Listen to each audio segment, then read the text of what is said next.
አክብሮታዊ ሰላምታችን በያላችሁበት ሁሉ ይድረሳችሁ ውድ የቲክቫ ኢትዮጵያ ቤተሰቦች ለሰዓቱ ከምናስደምጣችሁ አበይት የቲክቫ ኢትዮጵያ መረጃዎች መካከል በአምቦ ከተማ በቡድን ተደራጅተው ሰዎችን ሲደበድቡና ኢሰብአዊ ተግባራትን ሲፈጽሙ የነበሩ ግለሰቦችን ማሰር መጀመሩን ፖሊስ ቢያስታውቅም አሁን የተወሰደው እርምጃ የህዝቡን ቁጣ ለማቀዝቀዝ የተደረገ ጊዜያዊ ማዘናጊያ ወይስ ዘላቂ የህግ የበላይነት ማረጋገጫ ነው ሲሉ ነዋሪዎች ጠይቀዋል። በጉዳዩ ላይ ትንታኔ ይዘናል። የትምህርት ደረጃ ለማሻሻል በኦሮሚያ ክልል 83 በመቶ ሲሰራ በሌሎች ክልሎች 17 በመቶ ብቻ መሆኑ ትምህርት ሚኒስቴር ላይ ጥያቄ አስነስቷል። ይህ ጥያቄ የተነሳው ትናንት ትምህርት ሚኒስቴር የበጀት ዓመቱን የ9 ወራት የሥራ አፈጻጸም ሪፖርት ለህዝብ ተወካዮች ምክር ቤት ቋሚ ኮሚቴ ባቀረበበት ወቅት ነው። የኢትዮጵያ ህዝባዊ አብዮታዊ ፓርቲ ኢሃፓ ለሚያዝያ 30 የጠራውን ሰልፍ ለማካሄድ አሁንም ቁርጠኛ መሆኑን አስታውቋል። ፓርቲው በሀገሪቱ ውስጥ ጦርነትና ሞት እስካልቆመ ድረስ ሰልፉን እንደሚያካሂድ አስታውቋል።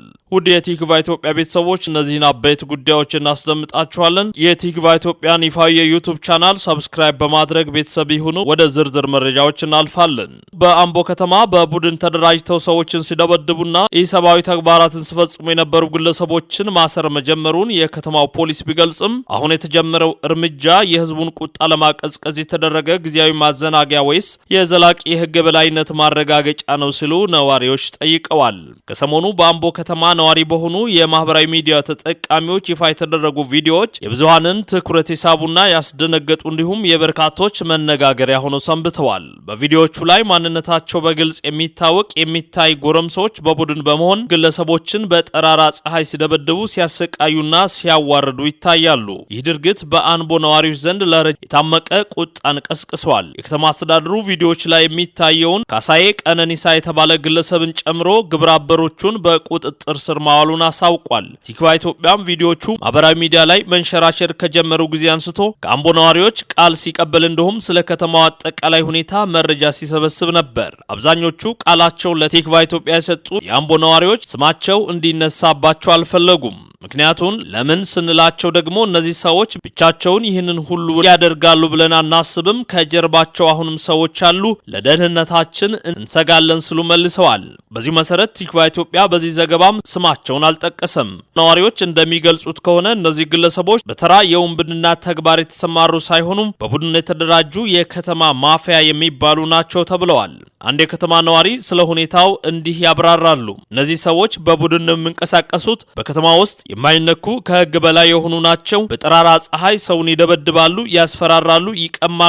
ከነሱ ጋር ቅርበት ያለ ሰው እንኳን የፈለኩትን ወንጀል ቢሰራ አልነካም የሚል እምነት በከተማ ውስጥ ሰፍሯል። የሚገርመው ደግሞ ድርጊቱን እየቀረጹ ለሰው የሚያሳዩት ራሳቸው መሆናቸው ሲሆን ይህም ምን ያክል ህግን እንደማይፈሩ ያሳያል ስላትቷል። ሌላኛው ነዋሪ ደግሞ ቡድኑ ብቻውን ሳይሆን ከደጋፊ አካላት ጋር ግንኙነት እንዳለው ይጠራጠራሉ። ለበርካታ ጊዜያት እንዲህ ሲያደርጉ እንዴት ዝም ይባላሉ?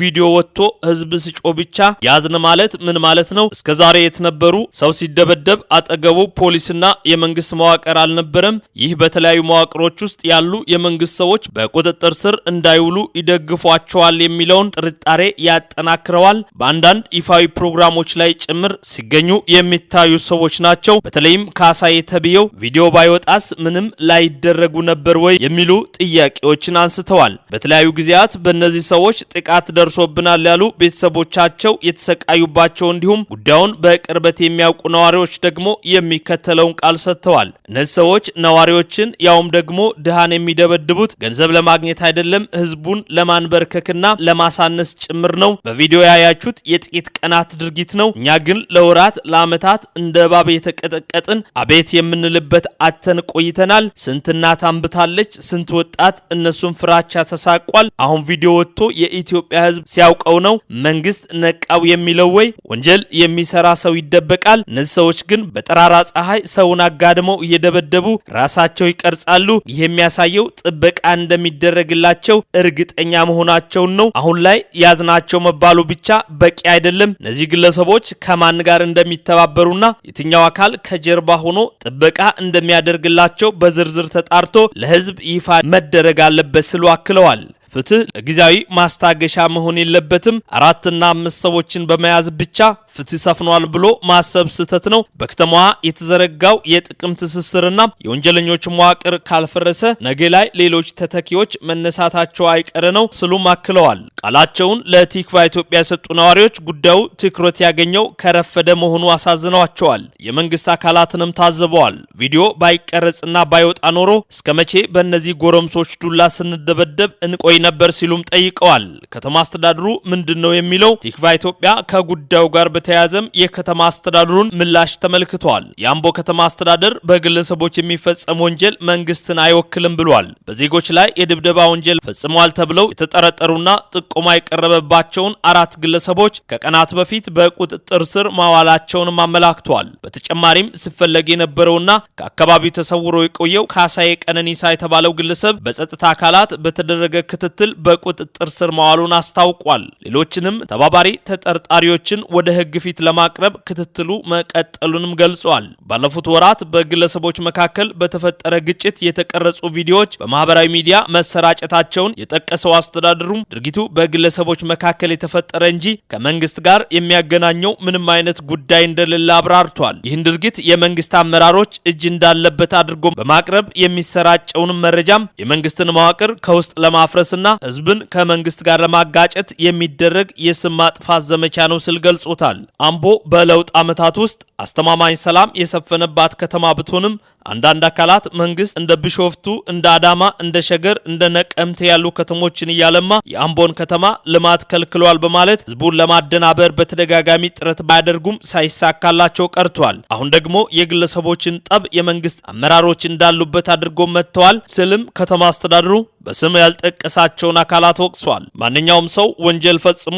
ከህግ ማምለጥ እንደማይችል ያሳሰበው ከተማ አስተዳደሩም የከተማ ነዋሪዎች ከመንግስት ጎን በመቆም የአካባቢያቸውን ሰላምና ጸጥታ እንዲጠብቁም ጥሪ አቅርበዋል። መንግስት ተጠርጣሪዎችን በቁጥጥር ስር አውያለሁ ብልም ነዋሪዎች አሁንም ጥያቄ አላቸው። እስከዛሬ የት ነበራችሁ? ካሳዬ ቀነኒሳና ግብረ አበሮቹ እስከዛሬ በነጻነት ሲንቀሳቀሱ የነበረው በማን ድጋፍ ነው? አሁን ላይ የተወሰደው እርምጃ የህዝቡን ቁጣ ለማቀዝቀዝ የተደረገ ጊዜያዊ ማዘናገያ ነው ወይስ ዘላቂ የህግ የበላይነት የማረጋገጥ ስራም ከግለሰቦቹ ጀርባ ያሉና ድጋፍ ያደረጉ አካላት ካሉ እነሱስ ተጠያቂ ይሆናሉ ወይ? ተጎጂዎችስ የደረሰባቸው አካላዊና ስነ ልቦናዊ ጉዳት እንዴት ይካሳል? ሌሎች እንዲህ ያሉ ጎረምሶች እንዳይነሱ ምን አይነት ፍትህ ይሰጣል ሲሉ ይጠይቃሉ።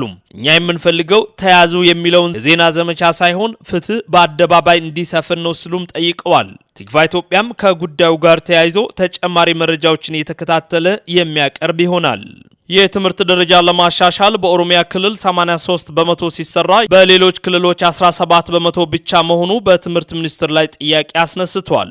በትምህርት ለትውልድ ንቅናቄ ፕሮግራም ከፍተኛ ሀብት በመሰብሰብ የትምህርት ቤቶች ደረጃ ለማሻሻል በኦሮሚያ ክልል የተሰራው ስራም 83 በመቶ ሲሆን በቀሪዎቹ ክልሎች የተሰራው ስራ ደግሞ 17 በመቶ ብቻ መሆኑን የትምህርት ሚኒስቴር አስታውቋል። መስሪያ ቤቱ ይህንን ያለው ትናንት ሚያዝያ 7 2018 ዓ.ም በህዝብ ተወካዮች ምክር ቤት የሰው ሀብት ልማት ስራ ስምሪትና ቴክኖሎጂ ጉዳዮች ቋሚ ኮሚቴ የ2018 ዓ.ም የ9 ወራት የስራ ሪፖርት ባቀረበበት ወቅት ነው። ሪፖርቱን አድምጦ የገመገመው ቋሚ ኮሚቴው በበኩሉም በትምህርት ለትውልድ ንቅናቄ ፕሮግራም ከፍተኛ ሀብት በመሰብሰብ የትምህርት ቤቶች ደረጃ ለማሻሻል 83 በመቶ በኦሮሚያ ክልል ቢሰራም የቀሪዎቹ ክልል አፈጻጸም በጣም ዝቅተኛ በመሆኑ ጉዳዩ መጣራት አለበት ብሏል። ቋሚ ኮሚቴው ፕሮግራሙ ሀገራዊ ንቅናቄ ሆኖ እያለ ከኦሮሚያ ውጪ ባሉት ክልሎች አፈጻጸሙ በጣም ዝቅተኛ የሆነው ለምንድን ነው ስልም ትምህርት ሚኒስትሩን ጠይቋል። የትምህርት ሚኒስትሩ ፕሮፌሰር ብርሃኑ ነጋም ለዚሁ ጥያቄ ምላሽ በሰጡበት ወቅት ትምህርት ቤቶችን በሚመለከት መብት ያላቸው ክልሎች ናቸው፣ በጀቱ ተልኳል፣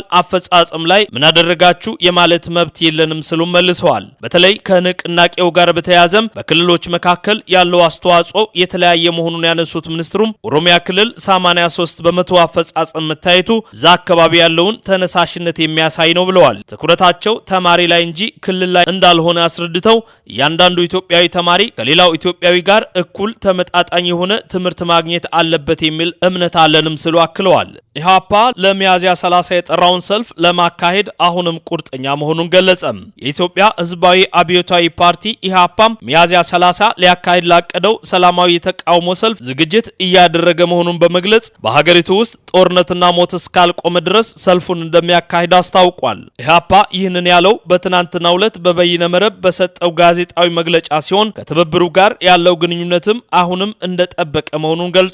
የጠራውን ሰላማዊ ሰልፍ ትብብርም ሆነ ሌሎች ፍትሃዊ ምርጫ መካሄድ አለበት ብለው የሚያምኑ ፓርቲዎች መቀላቀል እንደሚችሉም አስታውቋል። ከዚህ ቀደም ሰላማዊ ሰልፍ ጠርተን አዋሽ አርባ ነበር ፍጻሜያችን፣ ብዙ እንግልት ደርሶብናል፣ አሁንም ያንን ፈርተን አናቆምም ያሉት የፓርቲው ፕሬዝዳንት አብርሃም ሃይማኖት ፓርቲው ያስቀመጣቸው ቅድመ ሁኔታዎች ካልተሟሉ ግን ሰልፉን ላያካሂድ እንደሚችል ተናግረዋል። ከሰላማዊ ሰልፉ ባሻገር በዚህ አጭር ጊዜ የሽግግር መንግስት ይመሰረታል ብለው እንደማይጠብቅ የገለጸው ፓርቲው መንግስት ቢያንስ እስረኞችን መፍታት፣ ግድያን ማቆም እንዳለበት አጽንኦት ሰጥተዋል። መንግስት እስከሆነ ድረስ የዜጎችን በሰላም የመውጣትም ሆነ የመግባት መብት ማስከበር ግዴታ እንዳለበት አስገንዝበዋል። ሰላም እጦት በሚስተዋልበት ሀገር ፍትሃዊ ምርጫ ሊካሄድ አይችልም የሚል ፓርቲው አሁንም አዳዲስ የጦርነት ቀጠናዎችን ለመክፈት ዝግጅት መኖራቸውንና ጦርነትም የሚጀምረው በፕሮፓጋንዳ ከንግግር ነው ብለዋል። በትግራይ ምርጫ አይካሄድም፣ የጦርነት ድምጾች ከከፍተኛ ባለስልጣናት በኩል የተሰሙ ነው። አማራ ክልል አሁንም ጦርነት ላይ ነው። እንዲሁም ፖለቲከኞች የታፈሱና የታሰሩ በመሆኑ ይህ ሊቀረፍ ይገባል ሲሉም አሳስበዋል። ውድ የቲክቫ ኢትዮጵያ ቤተሰቦች ለሰዓቱ ያዘጋጅንላችሁ አጫጭር መረጃዎች ይህንን ይመስሉ ነበር። ቲክቫ ኢትዮጵያን ይፋዊ የዩቲዩብ ቻናል ሰብስክራይብ በማድረግ ቤተሰብ ይሁኑ። ሰናይ ቆይታ